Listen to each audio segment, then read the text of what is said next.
welcome to the Deep Dive. I have to say, all this stuff you sent over on stress management has me really thinking about, well, tackling this stress monster head on, you know? Yeah, it's a beast, for sure. But I think you're in the right place to get a grip on it. I hope so, especially with these excerpts you picked out from that Stress-Free Zone podcast. That's like a good place to start. It really does lay a good foundation for understanding stress. Plus, they even have a little relaxation exercise, which I'm always up for. But okay, first things first.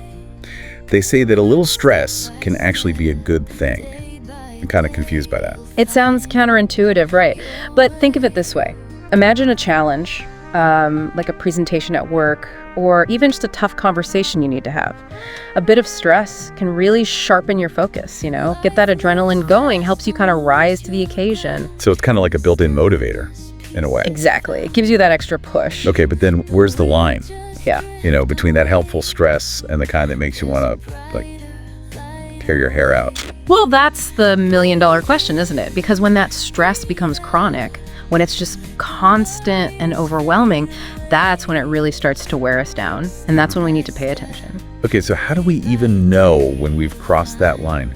Sometimes it feels like, everyday life is a stress-inducing event. Am I right? Oh, absolutely. And the tricky part is, it's not always so obvious. Yeah, that's true. The Stress-Free Zone podcast, actually, they do a really good job of highlighting how stress can kind of sneak up on us in some really sneaky ways, both physically and emotionally, too. Oh, interesting. Sure, you might get those tension headaches, right? But have you ever stopped to think about how stress might be messing with your sleep? Or your appetite, even?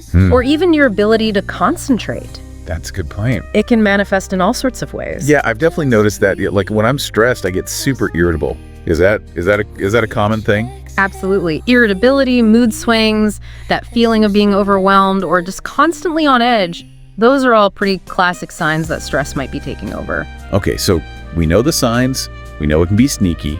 So what do we do about it? What are the solutions? Well, that's where things get a bit more hopeful.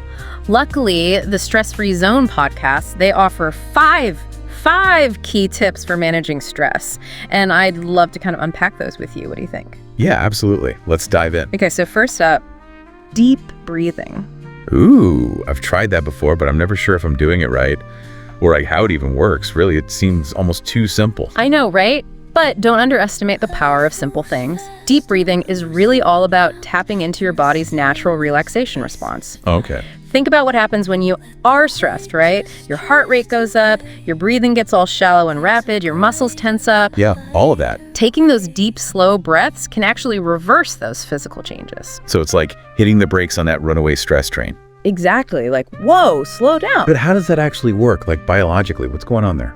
Okay, so when you practice deep breathing, you're actually stimulating your vagus nerve. Vagus nerve. Yeah, it's this long nerve that runs all the way from your brainstem down to your abdomen. And this nerve, it plays a huge role in regulating your parasympathetic nervous system. And that's the part of your nervous system that's responsible for calming you down. Ah, got it. So it's like sending a message to your brain hey, chill out. Exactly. Time to relax. Okay, that makes sense. Now, the podcast also mentioned exercise as a stress buster. And we all know exercise is good for us, right? But can you explain the connection specifically to stress management? How does that work? Sure. So it's not just about endorphins, although they definitely play a role. Exercise actually helps regulate your body's whole stress response system. Which is? Well, remember that hypothalamic pituitary adrenal axis we talked about earlier? Vaguely. It's a mouthful. Right. But basically, when you exercise regularly, your body gets better at managing those stress hormones, like cortisol, for example. Interesting. So it's like training your body to handle stress more effectively, like a workout, but for your stress response. Yeah, exactly. Does it have to be really intense exercise to get those benefits? That's the amazing part. Even moderate exercise, like a brisk walk, can have a huge impact on your stress levels. It's more about consistency. Finding something you enjoy and doing it regularly, that's the key. That's good to know. I'm more likely to stick with something if I actually like it. Exactly. Make it fun. Okay, so we've got deep breathing, we've got exercise. What about this whole self-care thing? It's one of those terms that gets thrown around all the time, but I'm not always sure what it really means, practically speaking. You're right, it can be a bit vague, but essentially, self-care is all about prioritizing your well-being. It's about tuning in to your own needs. And it can look really different for different people. Like, for some, it might be spending time in nature. For others, it might be curling up with a good book. And for others, it might be connecting with loved ones, you know? So it's not just about bubble baths and face masks. Those are nice too. It's about actively taking care of yourself in ways that feel good and help you recharge, basically. Exactly. And it's not selfish either. In fact, it's essential if you want to show up fully in other areas of your life. Yeah, it's like that saying about putting on your own oxygen mask first, right? Before helping others. Exactly. Okay, let's move on to another one that's a bit tricky for me. Talking it out. I totally believe in venting, but who are the best people to vent to? Like, who should we be talking to when we're feeling stressed? Well, the key is finding someone you trust, right? Yeah. Someone you feel comfortable opening up to. Could be a friend, a family member, a therapist, even a support group can be really helpful. Yeah. The important thing is that it's someone who will listen without judgment and offer support. Sometimes just saying things out loud really helps, to process those feelings and get a different perspective. But what if you don't have anyone you feel comfortable talking to? What then? In those cases, journaling can be a really powerful tool. Just writing down your thoughts and feelings can be incredibly therapeutic, even if you never share them with anyone else. Oh, yeah. It's a way to get everything out of your head and onto paper. Yeah, and you can start to see patterns too, right? Like what your triggers are and what seems to be causing the most stress. Exactly. It can give you a lot of insight. Okay, last but not least, the Stress-Free Zone podcast talked a lot about learning to say no. And this is a big one for me. Any tips on how to set boundaries without feeling guilty all the time? Ugh, the guilt, right. It's tough. But saying no is actually such a powerful act of self-care, And it takes practice. But the key is to be clear and assertive, but also compassionate. Like, you don't have to give a long explanation or apologize. A simple, "Thank you for thinking of me, but I'm not able to take that on right now," can be enough. It's good. Short and sweet. I like that. Yeah, keep it simple. Okay, so it's all about respecting your own limits and acknowledging that you just can't do everything. Exactly. Now, before we move on, I'm really curious about this quick relaxation exercise that Stress-Free Zone mentioned. Can we try it? Sure, let's give it a go. It just takes a couple of minutes, and it can be really effective for calming your nervous system down. Okay, cool. So if you're listening and it feels safe to do so, go ahead and close your eyes. And take a deep breath in and out. Let's do that again. Breathe in slowly and exhale gently. Just notice how your body feels as you let go of any tension. Even just these few seconds of mindful breathing can make a huge difference in how you feel physically. It's a good reminder that we have some control. We're not just helpless victims of stress. We can actually learn to manage it. Exactly. And that's what makes this whole deep dive so exciting, right? We're not just talking about what stress is, but also how to recognize it, how to understand it, and ultimately how to be able to take control of it. I like that. And, I'm starting to see how all these tips we've been talking about, the deep breathing, the exercise, the self-care, talking it out and saying no, you're all connected like pieces of a puzzle. That's such a great observation, and it actually leads us to a really important question. How do these individual coping mechanisms we've been talking about, how do they fit in with the bigger picture? The larger societal factors that contribute to stress. Yeah, that's what I'm really curious about. It's one thing to manage our own WN stress, but what about all the stress that's baked into the systems and structures we live in? Right, that's a huge piece of the puzzle, and that's exactly what we're going to dive into next time. As we were talking about all those stress management tips from Stress-Free Zone, I was thinking about how do you actually use them? In the moment when you're stressed, do you really remember to stop and take those deep breaths? I'm not so sure I do. Well, that's where practice really comes in. It's kind of like learning any new skill. The more you do it, the more natural it becomes. So if you make deep breathing a regular part of your routine, even when you're not stressed, it'll be way easier to access that tool when you need it, when things get tough. So it's like building that muscle memory, but for relaxation. I like that. Yeah, exactly. And there are actually tons of different deep breathing techniques out there. You can kind of experiment and see what works for you. Have you ever tried box breathing? Box breathing? Yeah. That sounds kind of intense. No, it's actually pretty simple. It's the technique that I think a lot of Navy SEALs use it to stay calm under pressure. Basically, you inhale for a count of 4, hold your breath for 4, exhale for 4, and then hold your breath again for 4. So it's like you're drawing a square with your breath. Oh, I like that. It's very visual. I could probably remember that. Yeah, it's a really great way to kind of anchor your attention and regulate your breathing, even when everything around you feels chaotic. Speaking of chaos, let's talk about exercise. We were discussing how it can help, regulate that whole stress response system. But honestly, sometimes when I'm feeling super overwhelmed, the last thing I want to do is work out. Any advice for getting over that initial hump? Yeah, I hear you. I think the key is to really find movement that feels good to you and that fits into your life realistically. It doesn't have to be this crazy, intense workout. A walk in nature, a dance class, even just some gentle stretching at home. Those can all make a difference. I do love a good walk in nature. It's so peaceful. Sometimes I think we get stuck in this all or nothing mindset. Like, if we can't go to the gym for an hour, it's not even worth it. Yeah, for sure. That's a really common trap. But the truth is, even short bursts of activity can have a huge impact. It builds up over time. And the more you move, the more energy you'll actually have. So it can create this positive feedback loop. Okay, so we've got deep breathing, we've got exercise in our toolkit. Yeah. What about self-care? We talked about it being all about, prioritizing well-being and all that, but how do we actually make that a reality, especially when life gets so busy and demanding? Well, one thing that can be really helpful is to actually schedule self-care activities into your week, like you would any other important appointment. Oh, interesting. Yeah, so it could be a relaxing bath, some time for reading, a creative project, whatever really nourishes you. I love that. Put it on the calendar. Otherwise, it's so easy to just let it slide when things get hectic.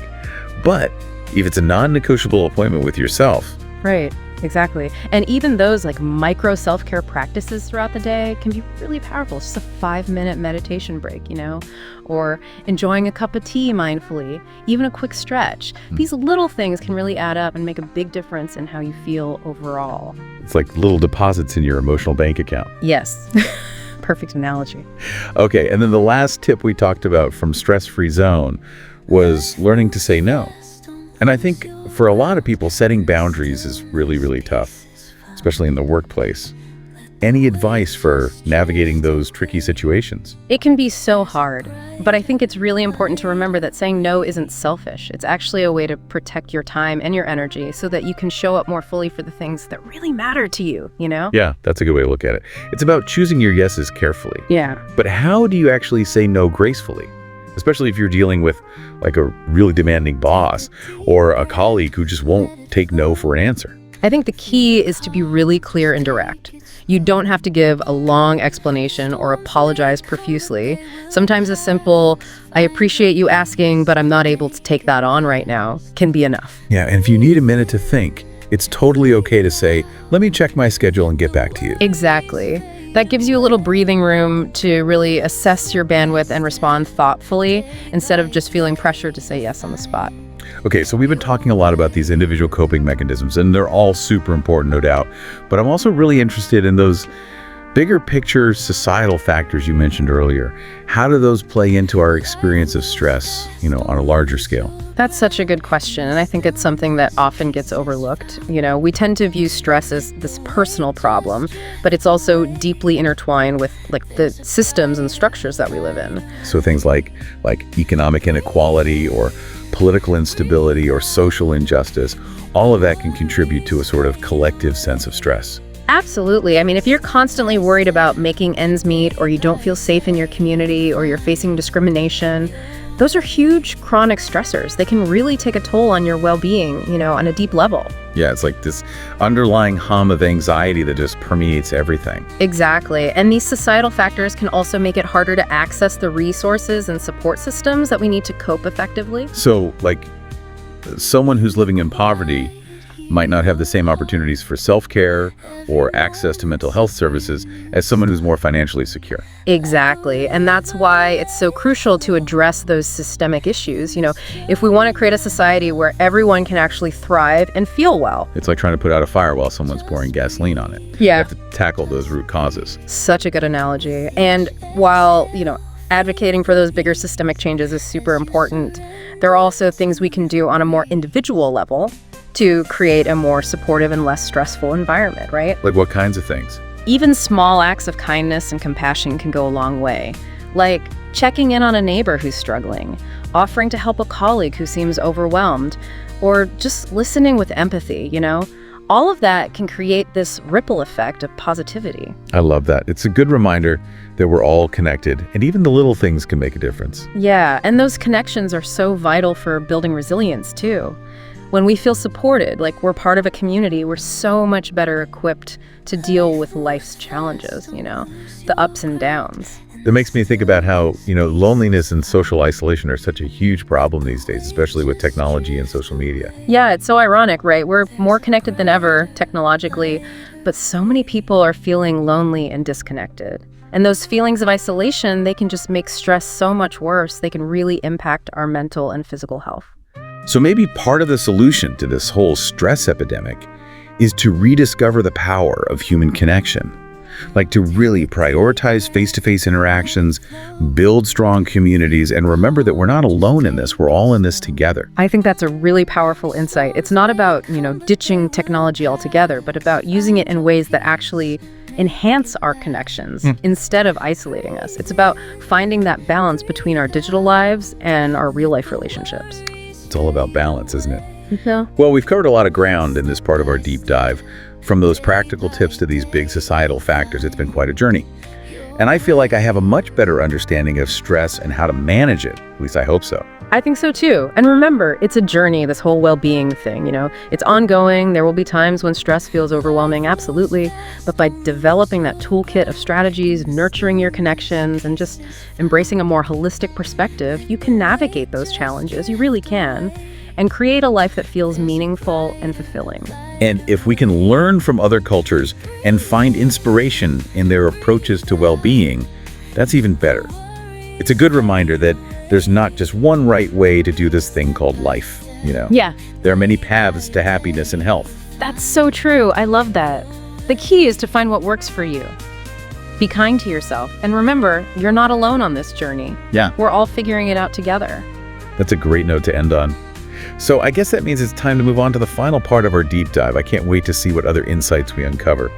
So we've made it to the final part of our deep dive. I'm really excited to dig into this idea of, how other cultures view stress.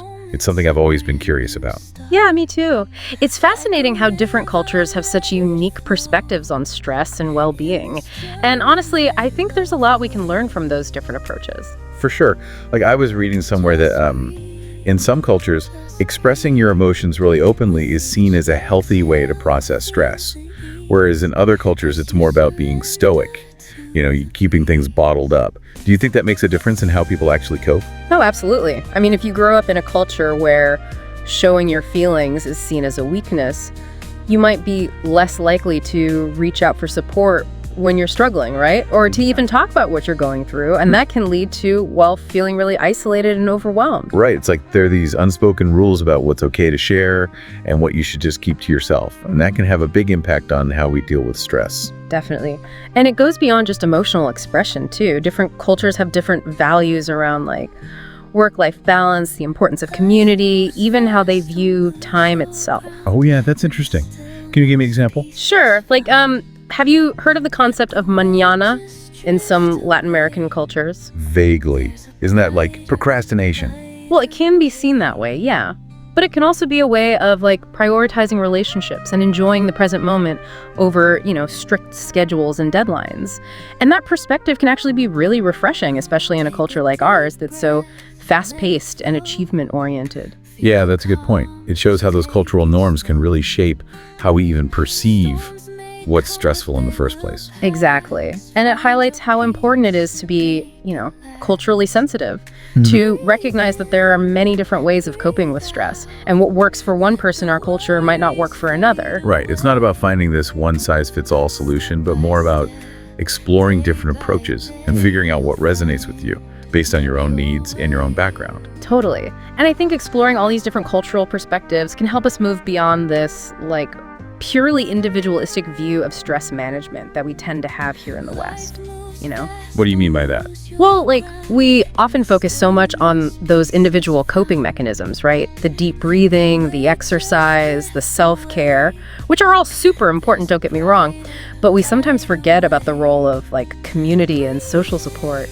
So instead of always trying to like fix ourselves, Yeah. we can also turn to our communities for support. Exactly. In so many cultures, family and community are seen as essential for well-being.